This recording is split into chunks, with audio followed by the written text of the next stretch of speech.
Hello, good people. Welcome back to yet another video. Here at your favorite channels. Anditi, ese amchangoona. Favorite channel yenyu rangu zita riri pachitupa ndinonzi Uncle Saint.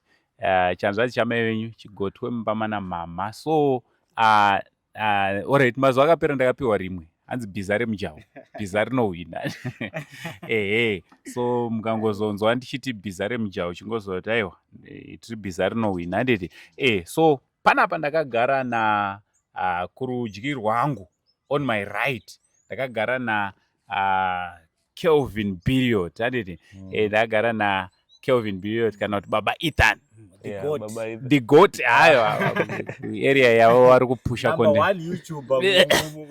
muZimbabwe. Africa number 2. Baba Ethan murise adede ari sei runnings bo tungozama kuti tipushe. Aiwa muri kupusha maweeks mudhara. Inzwaika kana usati wamboona Kelvin Billiot ichongobva pavidhio rino iri uchinoonani Kelvin Billiot. Kuruboshwe rwangu ndakagara na Manas Chivanda, CEO weBishu Reality Show. Hayo vanovhura hombe n'anga dzese, hakuna n'anga inorira kana vasina kumira, vasina kuitaura nezvayo. Baba Chibanda muri sei bhiza rinowina? Ndakazoona hangu wakomana watora mero vesi yedhogi waisati malogo wadai ndakatatsore panapa. Bhiza rinotongowina. Chinotongofadza ndichoti vakazova iyi mhuka yekuisa. Aiwa bhiza rayo rinotongowina. Harisi dhogi riri.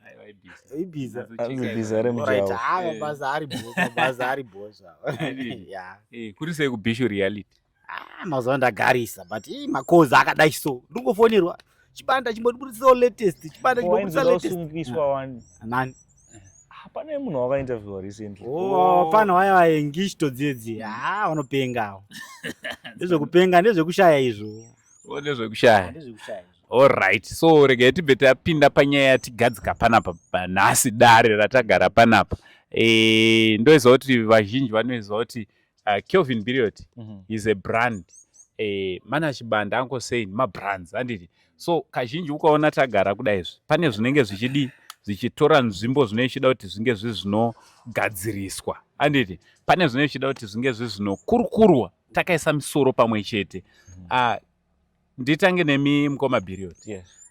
Ndimi makatanga mapioneers to publish the story of Mr. Barnabas Chirenje vekuWesley some few years ago. Mungade umboti paka narration kekuti nyaya yaya imi muchitanga unotaura nawo for the sake yevamwe vasiri kuziva zvenyaya yatiri kutaura. Tipe background. So tisati tanyatsoenda mberi zvekudaro ngatiise disclaimer. Alright. Because pane meetings atakazoenda zvanzi ndogona ngokusungisayo. Alright. Waona. So at the end of the day, isusu iwo Mr. Chirenje hapo panapa. Isusu takutaura from our experience nezvatakaona. Yes. Nemaziso edu. So when I'm looking at Mr. Chirenje, munhu akatengeserwa stand handi. Stand yakavakwa kusvika pawindow level sematauriro avanozviita iwo the other side. Alright. Ende vatengeserwa kudaro vakabva vapedzisa vachibva vaita zvese.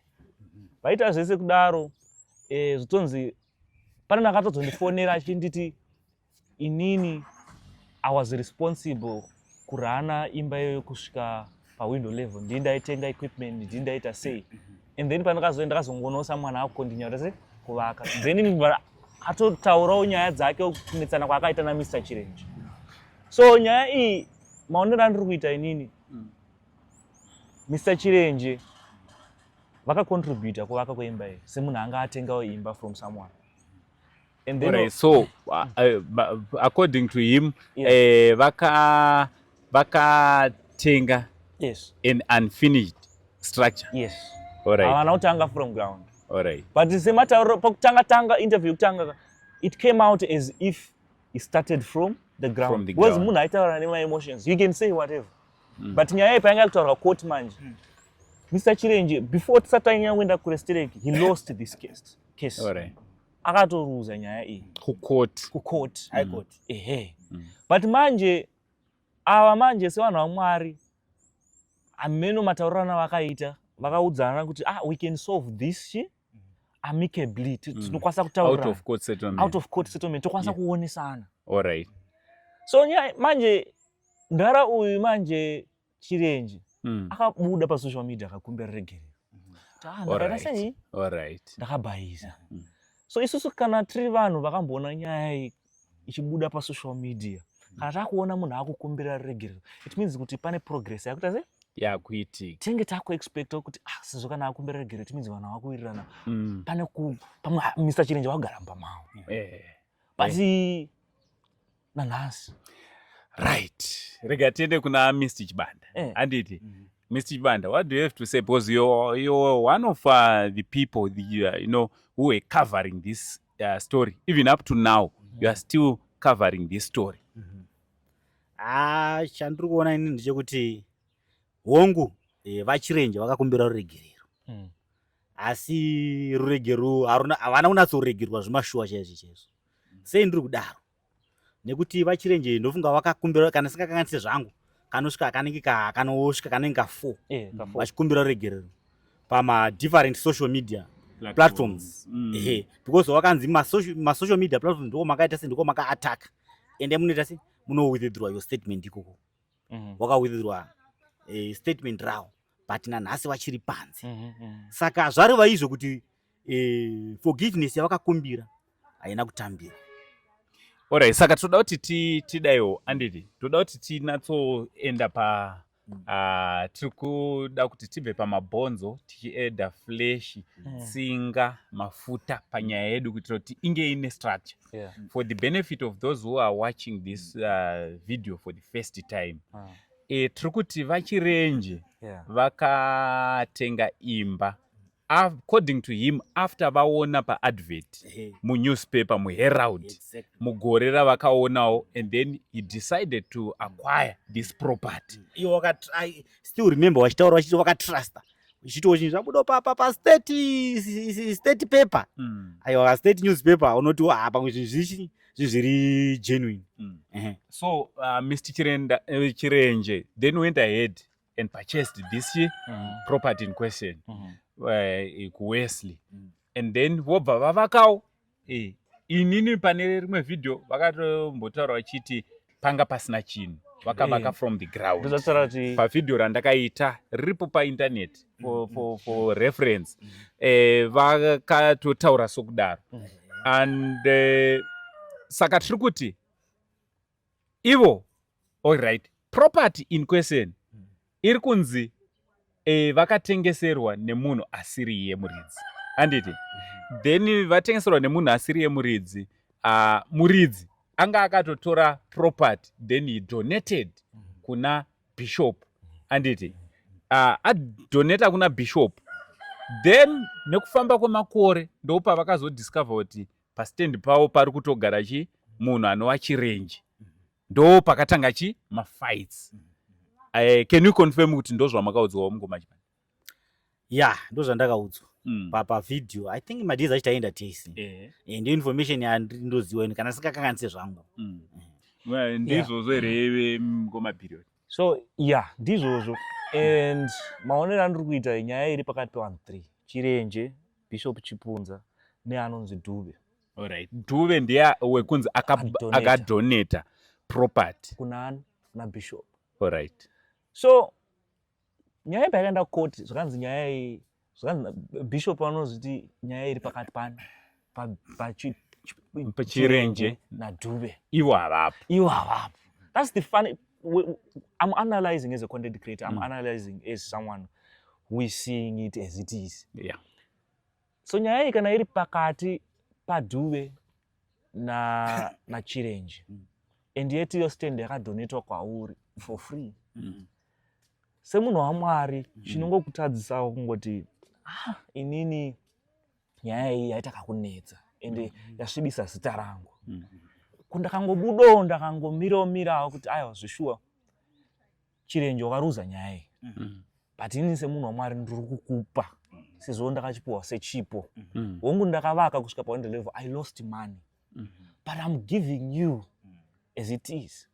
Kana ndichikomba bozi papa azobuda nyaya dzokuti anozoda kukompensetwa kati pane 2000 yakazonzi yakabuda yaifana kuenda kunani kuna Chipunza 2000 nazoti sanangurira handikuziva nezvemari iyoyo. Nyaya iyi yemari futi iyo yanga kunetsa pandakaenda last time iyo mari yainzi haisi mumaoko machirenje iri mumaoko masamwana atingataure mazita panapa. Alright. Ende munhu yangangoichengeta mari iyoyo. Ende munhu iyeye anonzi indakainzwa ichinzi munhu iyeye andori prophet. Ndi prophet. Andoriwo mufundisi. Then he decided to keep that money. Haana kuiendesa kuna Chipunza. Iyi mari yakanga iri yekuti sorry. Alright. Ngatidzokere kumashure. I was the first person Chibanda vachishuta video. I was the first person vakaita video now vachiapologize. If you remember very well. Takatoenda kumeeting iyoyo kuoffice kwaProphet ava vatisiri kuzotaura hedu nezita. Tasvika ikoko ndo pakazoitwa mameetings. Kwaitwa mameetings akawanda. Aipa mahopes kunani? Kuna Chirenje kuti zoni aiwa next week ndakutozopinda mubamani mumba. Next week after every meeting paitwa meeting yekuti panzi yaipa mahopes high hopes kunani? Kuna Chirenje yekuti Chirenje aitobva achitoti vakomana no problems zvatodi zvakutogadzika next week chaichai ndinopera ndamumba. And then after taita video isusu takamborega kuripublisha because we could sense kuti these guys they are after something. Can you confirm? Chokwadi. Maonero angu inini ndokona kunge ndiri kuona series ndokona kunge ndikuona chaizvo. Apology yakaitwa yeka it was forced apology. Ipi yachona? Esa akaitwa.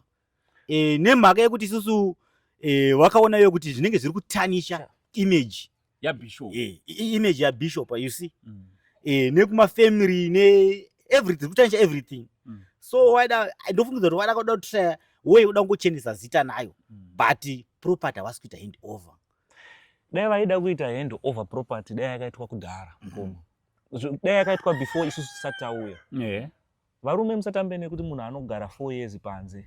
Musi wandakaenda kunovaendesa kuchipatara ini ndiri ndakasvika amisha ndakangonyomobva ndafona mudhedhi muraiti ndikunzwa munhu aiti ari kugomera mafoni kochi handisi kunzwa zvakanaka ndasvika kusvika mukati murwere manga akarara nekupisa kuri kuita kunzoku hamumugare kana 10 minutes mukati maipisa tiramira dambuta nezvaapology zvemaapology takaita pekutanga iyi to be honest isusu takasvika apology yenge yanyorwa kudhara papepa. Hatisi kuziva kuti yakanyorwa nevachirenje here kana kuti vanhu ava ndo vakanga vanyora kudhara. Ndinofunga kuti apology yakaita zvekutodraftwa scripted apology. Haisi yemumaoko haina kubva mudeep mumwe mavachirenje apology. Kufunga kwangu ndo zvandikufunga. No, Chibanda akusufunga kwako mafungira kuti munhu wese muno Zimbabwe. Everyone can see. Pane apology yakapostwa musuna. Is it yesterday? Vanhu avapengesha kuti vanhu vese comment bva yakutanga kusvika kupesera munhu atati this is a forced apology. They are not stupid. People can see through this. Ende futi zvimwe zvinhu zvaitaurwa kuti motaura behind the scenes apa. Ndoda kutaura apa. Zvaindizvo vachirenje pawaita apology hawana kushowa remorse. Vanofanira kuramba vachidzokorodza kusvika washowa remorse. Maviewers vari kutoona kudhara kuti apology is scripted this and that. Ndiri kunyepera man. Ndoda kutaura chokwadi. Inzwai. Icho chiri kutosakisa kuti varambe vachidzokorodza kuti pama imwe apology. Taura futi because of all the people Chirenje can never say anything good about the bishop. That is true. Yeah. And let's be honest. You can say it again. All the people. Anditi. Ngatichi tinatsotaura ichokwadi. Chirenje have got nothing good to say about the bishop. For him to be saying the great bishop, it's pathetic. That is pathetic. No, zose vanhu vakuruka. I think they should have stage managed something chiri better. And your grace. Yeah? Your grace kune munhu wamainonge anzi vakambonongedzana futi kavaruma. Iwe vachirenje vakutokwanisa 4 years vachigara panze. Nhasi ndakazoona pane rimwe video wakuti anzi is a good man of God. Aporesa vanhu vakawanda. Umana moti chokwadi icho chokumana iwe chigara panze uchiti munhu is a good man but ugara panze 4 years. Anzi now I'm in a process way of my healing. Through the men of God. Arumeka musada kuti nafanike maZimbabweans. Vakapanikawo munoziva kuti pane video ratakaposta pa imakaendawo ndakaenda.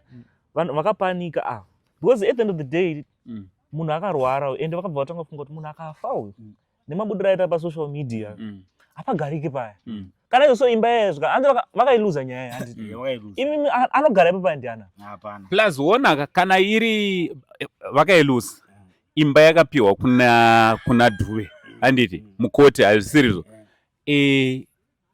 Mudara ndingaziwo ndine property ye90,000 kana 100,000 izvezvi ndongoisiya munhu achigara for 4 years inside of them they know kuti we cannot stay in that property because isusu pawindow level kubva apa zvichienda kumusoro zvimwe zvese zvakaitwa pane mari yemurume uyu.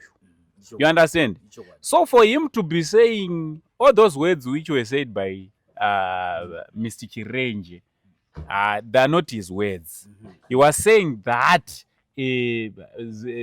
for zvine kumanikidzwa mukati and he's just doing this munhu apererwa ari kuzoti ndakatoluza mediator uyu prophet aipa ma-false hopes kuna Mr. Chirenje because at the end of the day iye mediator aita kuti ndine shoko rakabva kuna Mwari rinoti imimi makaapologize right zvinhu zvezvita sei zvofamba but at the end of the day ndibomira billiot Mwari waitaura ndeupi wache andikuona prophet wavo ndowanga nemari ndovakambotinya mari futi yeapology. Ini ndakasvika murwere achindiudza kuti inini achigomera kuti ndine mari irundurwadza isiri mumaoko mangu inofanira iri machi ndakati nani zvakanzi naprofet mandavafonera unzo ndakati uyu munhu ndikomuendesa kuchipatara inini ndimuita se ndinofanira kubhadhira mari because ndimi mune mari.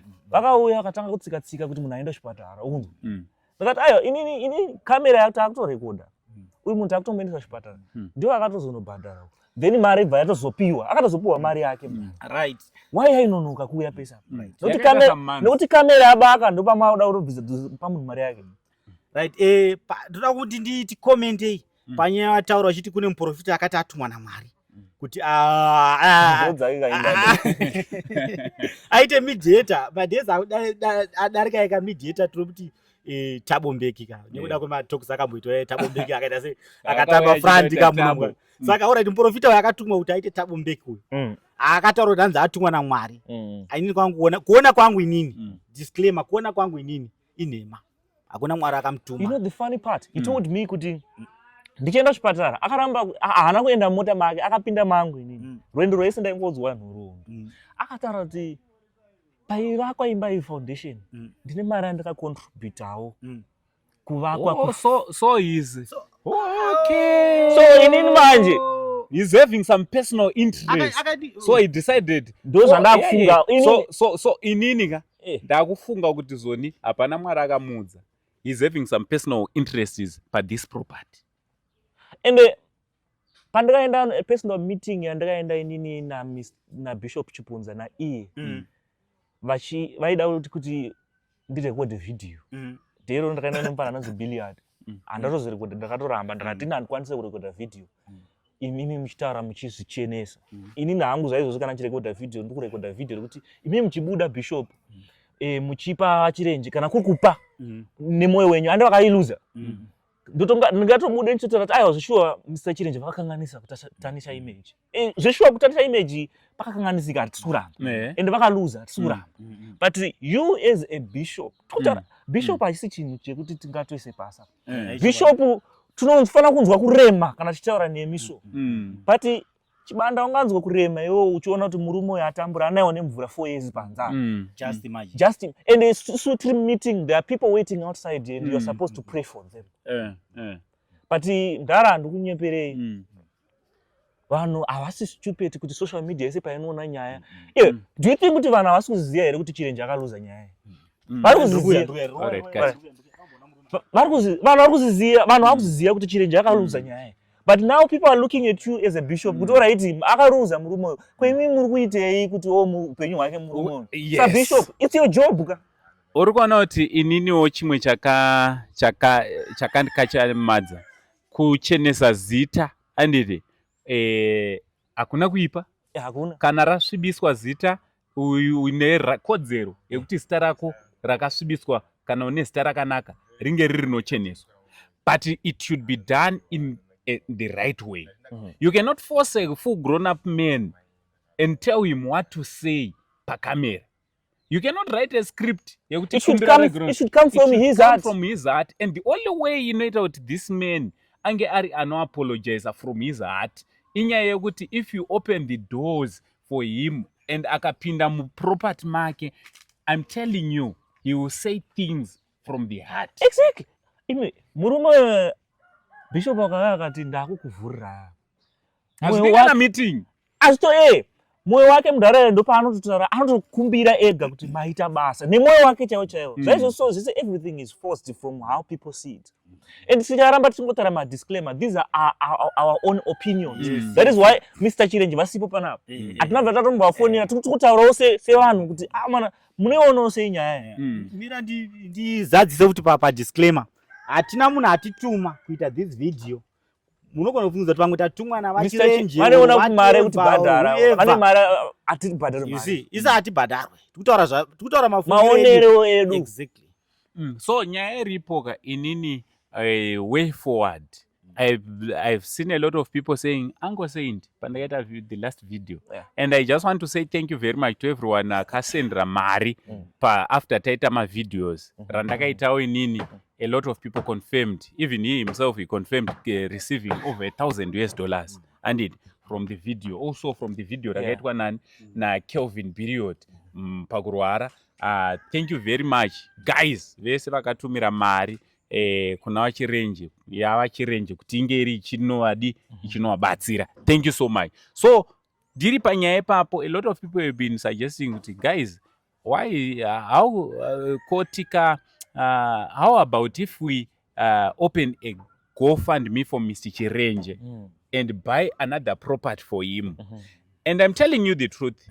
If we open that GoFundMe, we will be able to buy that property. Yes. That is even now, because these are the people who have been supporting Mr. Chirenje from day one. A lot of people vandotoziva vari kubhadhara vanotobhadhara Mr. Chirenje through our videos. Ma school fees chaiwo, ma groceries chichi mari anditi avamborwadziwe kuti aiwa ngachingomitira property yake nyaya idi ipere. But Mr. Chirenje chinyango vakaita imwe property, I want you to know vane mari yavo yavakaisa pa contribute. So even if kuzorora kwemweya wavo hunge number 1 property alright ikadisposewa vakapiwa share yavo kana iri $1 hapo dhura ravo. You understand? You can say it again. Because sure moyo wake uzorore mudhara kunyange makamuvakira mansion paside. Kwari mansion ika haimake sense. Pane imwe nyaya yandikaita after Chirenje, pane yandikaita mudhara angatoni mansion uziye.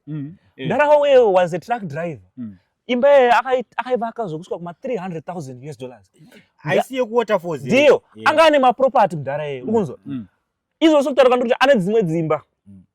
Anga ane dzimwe dzimba but akadecide kunovaka katende kakatende pamberi pemansion rake. Which means kuti ndinadzo dzimwe property but this is my sweat. This is my sweat. Hongu I have other property kuti ndotorara hope dzakanaka but ndodecide kunaiwa pamberi property yangu. So guys akusonzi tiri kuvharira vanhu kuti vacontribute towards Mr. Chirenje's issue, but we tanga tichirwa kuti Mr. Chirenje of course vakaluza this case against Dube ku court. Property ikaenda nani chimwe chinhu chatinofanira kutaura apa. Inini ndandakatombobatikana kuti ko Dube uyu arikuzvifambisa sei unzwa, but maonero andiri kuitawo zviri kunzi Dube apa haana kana mhosva. Ndo mabudiro ari kuita nyaya kunzi Dube haasi kusunga zvinhu. So and remember what Dube donated this piece of land. Inini information yandakanzwawo, I don't know whether it is true or false. Zikunzi property ichiri muzita raDube ku City of Harare. Okay. Right. Zvaichiri muzita raDube anga akaidonata iyoka kuna vachipunza. Ko haangakwanise here kuita reverse deal kana ari pashure ongodonata kuna vanhu kuna vachi tambo idzi pane tambo it's a good idea but pane tambo imagine duba akazviita anobva zvinonyadzisa kuside rabishop hazvinyatsokubuda zvakanaka but it's a good idea. The reason why they are not doing it, there are strings attached to this whole thing. Saka apa zvakunetsa but inini chiri kundinetsa ka bishop avanga vasingafaniri kusvibidzwa zita. You know why? Iproperty yakadonetiwa yobva yazoita mashoko yobva yazodii bishop waifanira wakango withdrawa obva wati aiwa inini ndakudzorera property kunani kune mwana zvakaitika and so why then is it izvezvi bishop is still the center of the story and my meetings ese neyamakaenda why achiri kuitirwa quad-bishop? Why is he involved? Why is he involved? I can ask you why? It might seem like he is not involved, but he is involved.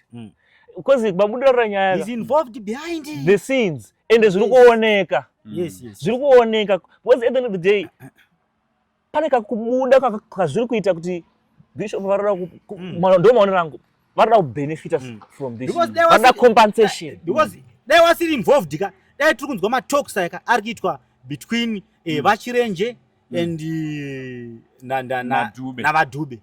Because kana vakapa vasiri involved.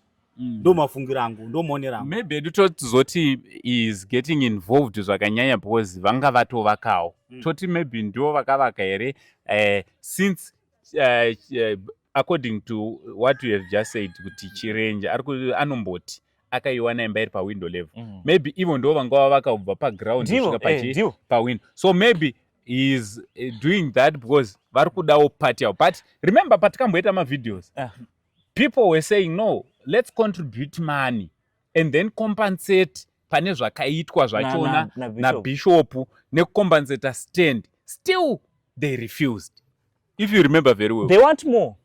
Mari iyoyo kana zvakadaro inenge iri shoma mari iyoyo. Alright. So ndio maonero angu andiri kuzviita. Because mimi alright, it's a simple solution guy. Munhu wese ndozvakutaura ka. Tokupai mari yenyu, we can contribute as Zimbabweans. Why is it taking so long? They want more. If I'm not mistaken, hatizoya kutaura zvakawanda pasocial media, but from my own perspective, pane defamation, then ine mari iyi. If I'm not mistaken, mari yekutosvika over 100,000. Handiti vaka apologize ka defamation ichiri pere munhu aka apologize. Handizoziva hangu. 4 times apologizing then so defamation ichiri ku apply pape. Ndanga kufarire iwo. Ukaona ndaku apologize kwauri pane zvandira ku benefit. Saka ndarawo yaka apologize pana imupfurira kuti zvakuita. Aitasi? Because ndarawo yakabuda chimoti great bishop ka. Then vanobva vati aura zvishwa bishop vakatadzirwa zvatopera anti. Achapedza 10 years akapagara panzepo paya. That property and remember kuti apa pavanenge vatova leverage number 1 vatova nepekubatira kuti hande wakaapologize. So what are you still doing pagedhi paipai? You understand? Because iwe ukandikumbira ruregerero ka kuti ndakuregerera chisuduruka ka anditi izvezvi tikanzi alright ndika foni anditi ndikapwanya foni yako period foni yako ndapwanya foni yako sorry period shamwari sorry obva wati alright it's okay sorted no problem anditi wazodzoka futi mangwana wakuti aiwa kandiruda foni yangu. Does it make sense? It doesn't. I'll give you another example. Saint kana ndichikuona muri mukoma wangu imi mutori pamusoro zvokudaro and then mimi torwa isusu vanhu vaya zonzi ko vari kurwei mukoma nemunin'ina zonzi imboti mufana aita se anotadzira mukunzwa zonzi eta zvinzwa akutadzira akubhaiza but asonozva kuita mwana hausi ndiwe mukuru here hausi kufana like ufana kuleader by example so that's what bishop asingori zita munhu mukuru ari kutotungamirira mumwe wako iwe bishop kana achitaura ka vandoradza kubatikanawo zvakaitwa nani nachirenje atisi kuramba zveshuwa pakabhaizika but sa bishop tinofanira kuona zveshuwa kuti aiwa mune moyo takakutadzirai zveshuwa but zvokuti paakuzobuda mari dzokuti pafanira kubhadharwa Makuda uripo sengozi. Kunyepa ndosaka taita low display kuchikoro inonzi our father who art in heaven what. As we forgive those who inoshanda kaipapo kanaiwa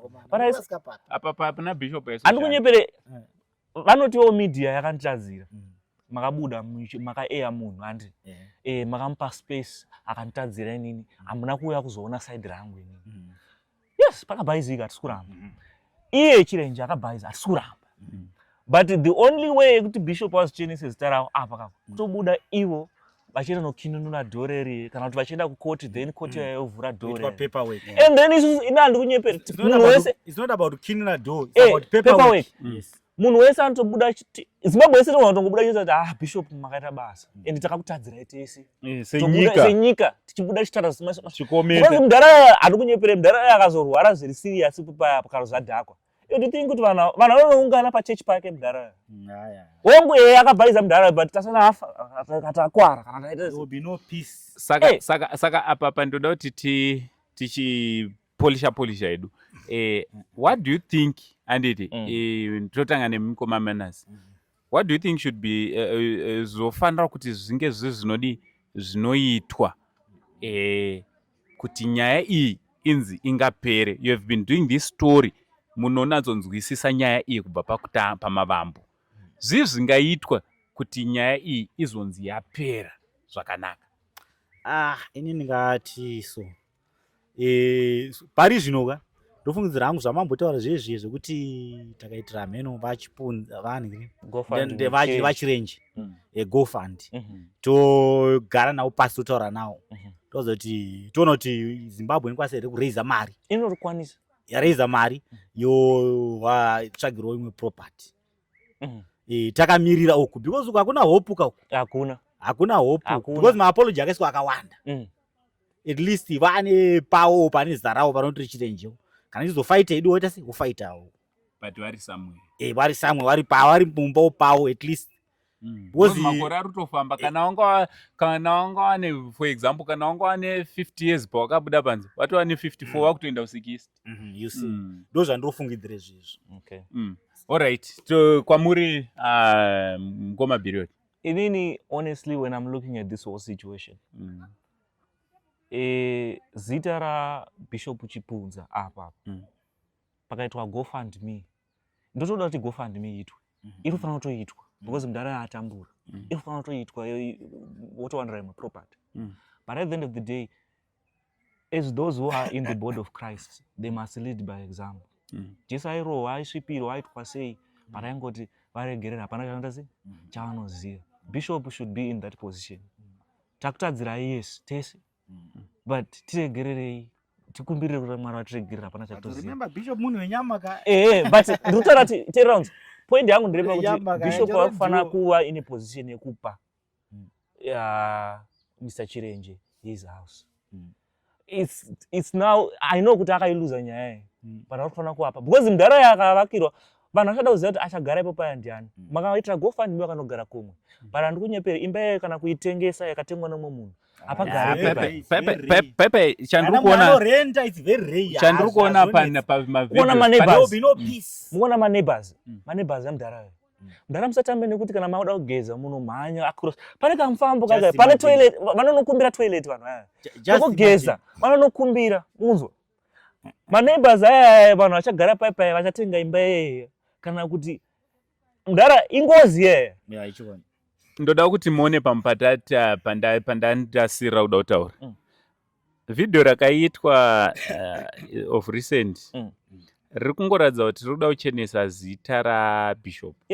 Why rakatogadzirwa nechirungu wait rega ndiunzwe pandoda scripted ndazvendokuhwisisa ndiri kudzoka kwauri ndata kuda kupeta but rakagadzirwa nechirungu ende mashoko avo ese avaitaura ekuti his grace the great bishop you know no there are some diasporians vasinganzwe vaida kuratidzwa ini mafungiro angu kune vari kunze vasinga varungu pamwe vanosapota bishop vari kubvunza kuti ko story iyi ndeipi so that video the evidence iri kuda kuendeswa kuti aiwa onaika evidence yekuti Muchinda akakumbira regere ndeyakadi akanitadza chirungu manje achinetse kudi kuwa azvizvi zvazvekuchenesa zita ameno mafungiro wangu wangu kana uchitara kana udati unoti great bishop nemushona unoti kana udati great bishop nemushona unoti anwani zotoni azvina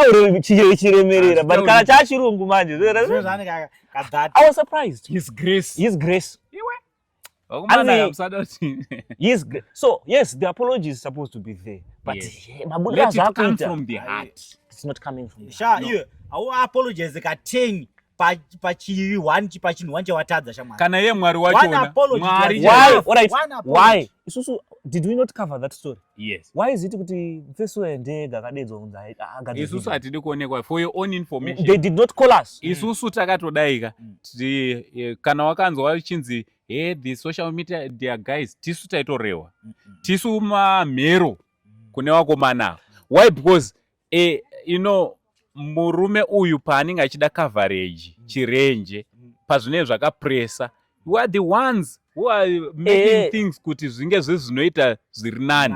Akanga ane nzara pagate paper tichingopedza ita video, who doesn't know kuti zvinhu zvinotanga kutoenda. So zvavanoita manje anoona paakapologize mudhara nyaya yakabva yasetla. Chirenje never heard from these guys for a long time. Nyaya after apologize takanonogadzira video isusu ivo ndopanomukawo futi we had to take meeting and isusu takaramba kubudisa nyaya yekuti muri kunonoka, muri kungotibudisa, tikuramba tichingoapologize, takuramba takuda action. Indakati next video rangu nini randichapostera Mr. Chirenje ndida togara mumba kana kuri kunzi apiwa imba tiri muspare baba tichinakirwa tichinjoya tichimwa makulayo tingatadzi kunombonorarawo ende ndoda kudzeka ipapo ndopandichaona kunaka kwavo varume vechechi avo ndopavachanaka kwete isusu tega kunyika yese. And because they are clueless, they think they know everything. That's why they are keeping on forcing this man to apologize in the face of the social media, not knowing kuti if they just do the right thing by opening the doors for this man, by letting him inside mumba muya baba iyoyoka publicity iyoyoka aitombode isusu. The whole nation will know. Even masvosvo nemakonzo akawanda izvezvika anowapreza varuma. Pane shona inoti hanzi nyama yakanaka inozvitengesa yega.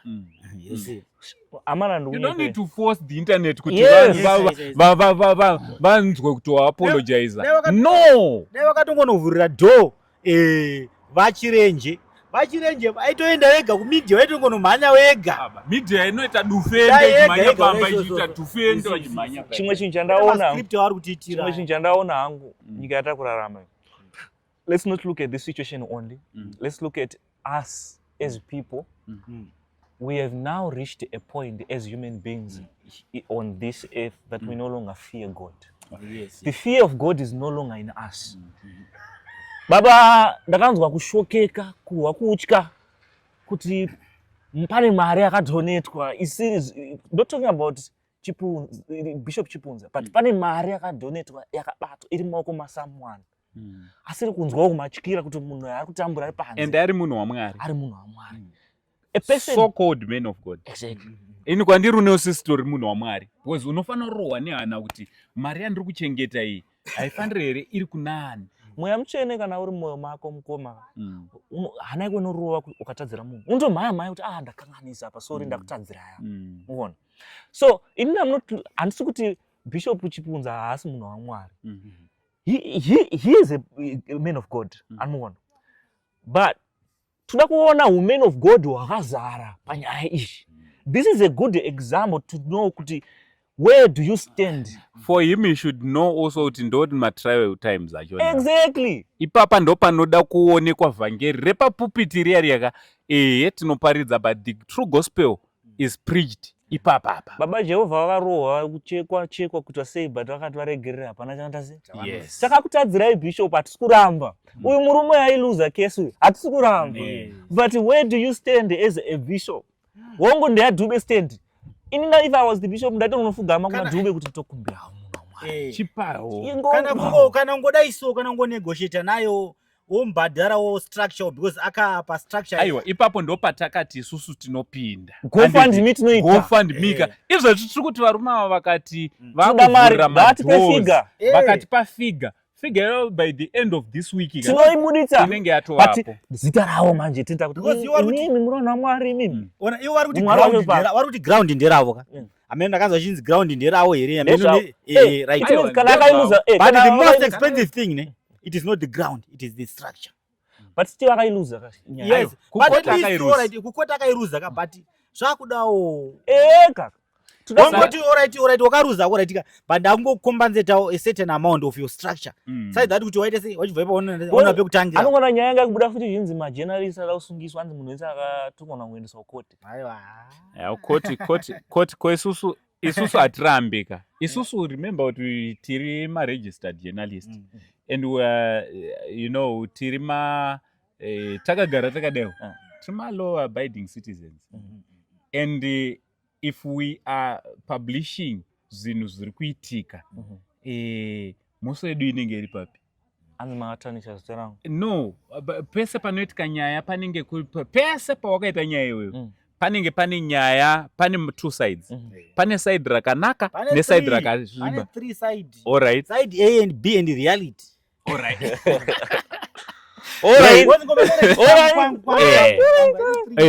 boss uyu anenge achizita akanaka uyu achizita akanaka chokwadi so ai papo watondibatsira pane three sides A B nereality so isusu semajournalist kana kuti semacontent creators aiwa isusu hatizorege tichitobva pane tiri kutoenda imwe futi dzinotopisa they are welcome kutoenda mumakotsi kunotisuwa so ndine imwe futi yandoda kuti muzofambira ndimi madzikomo pane umwe mudhara akatenga stand kuAppleWave aitenga meno ownership zvayakaita ari kuti munhu wese hama yaanenge achifanira haachaziva munhu wekupa mari kupedzisa kupachi mari because waifanira kupa mari akashaya mwana wamunhu akashaya akabva ashaya futi wacho akasiyiwa wacho kuti azosainire stand wacho vanhu vachipaneka line kevanhu vakashaya pakashayikwa saka pari kuuya vanhu vachiclaima vachiti isusu tichi I'm the right person saka pane ndofunga pane waakapa futi chi mari because ari togarapo manje saka pana mapurisa akatombouya saka mapurisa akatombouya achida mari akatombozuzurudzani saka uye hachaziya manje aiwa iyo hainetse manje ndosaka pane matare edzimhosva akaenda nekesi yake kunevedare vanononatsamutsanangurira kuti oita sei vanotonomutsanangura anofanira kungosika legal advice aisu afanira kutopa mumwe munhu mari pakatongofa muridzi westand nemwana wake aifanira kurisivha aifanira atomira because iye ndiye atova muridzi westand aifanira kungozomirira chete kuti angasati apedza kubhadhara ndizvozvo but koti aizomunongedzera kuti chipa uyo wachona oita mapepa most of the times anenge ari a brother to that person munhu ari next of kin ari padhuze kwete ane senemu yakafanana zvokuti uyo vane senemu yakafanana manje ndo vari kuunza kamapurisa wekuti anogona kungotaura kuti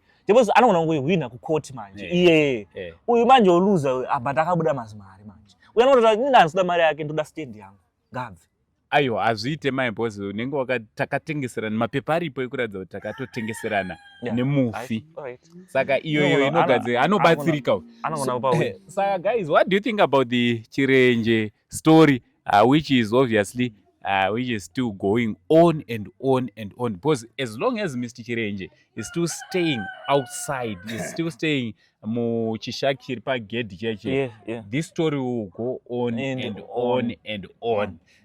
What's your take on this issue? Chiri kufanira kuitwa also toda kukurudzira kuti takagara takadaiwo we are going to plan for a GoFundMe for Mr. Chirenje. Takanzwa zvamunotaura in the comment section muri kuramba muchingotidzokorodza kuti angu period ndichibanda why don't you guys sit down and organize a GoFundMe zvinhu zvoitwa pajekerera zvobva zvabatsirani with the person who is supposed to benefit who is Mr. Chirenje.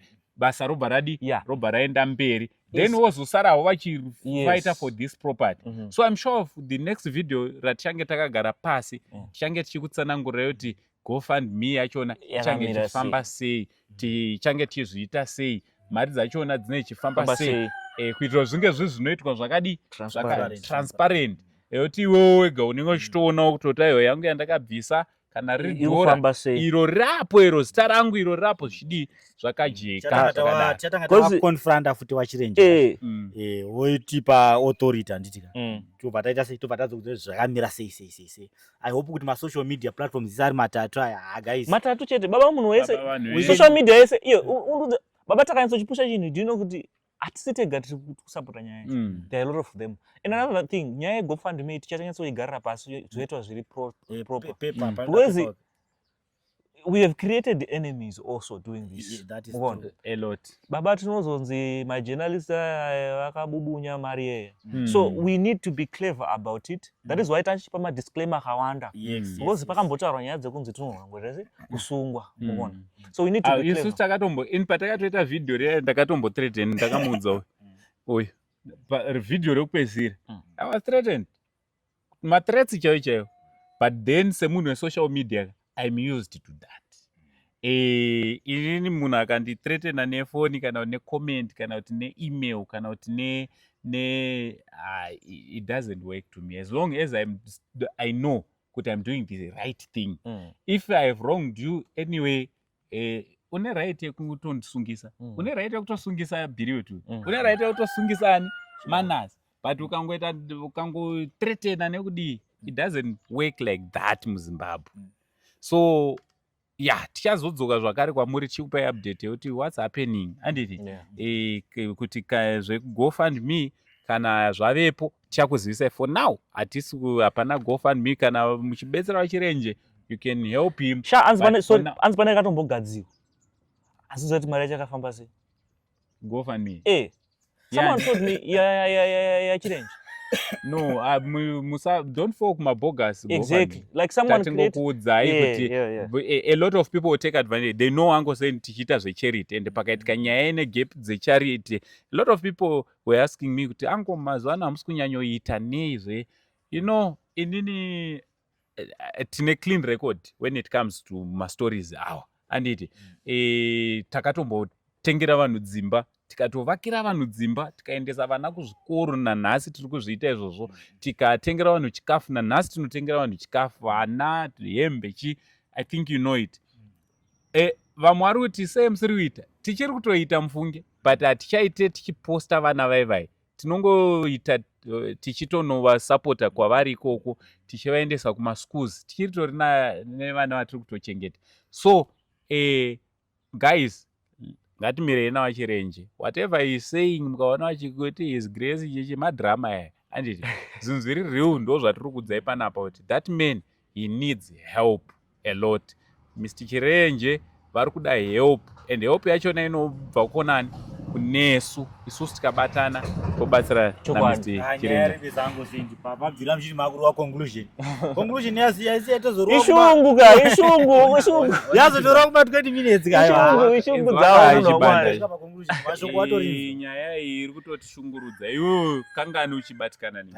Taifana tiri mabasa tichitsvaga mari kubva tagara panapa mudhara. It means totobatikana nenyaya. Hatisi kuramba kuti mudhara akabhaiza Chirenje, akatobhaiza, but ngatimubatsirei mudhara.